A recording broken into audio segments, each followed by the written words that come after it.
গরম তেল এভাবে পিঠার উপরে দিলে পিঠাটা আরো বেশি করে ফুলে ওঠে।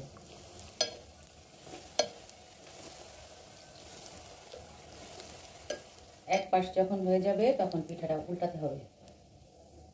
ওই পাশটা একবারে হয়ে গেলে তারপর এটা এখন উল্টাই দেব।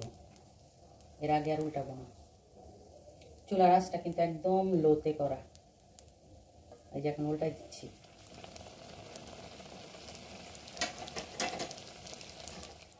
এখানে 1 কাপ চালের গুঁড়া দিয়েছিলাম, নারকেল আর খেজুরের গুড়।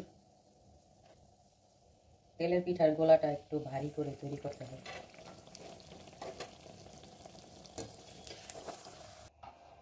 এই হচ্ছে আমার পিঠা, সবগুলো পিঠা। আরেকটা আছে,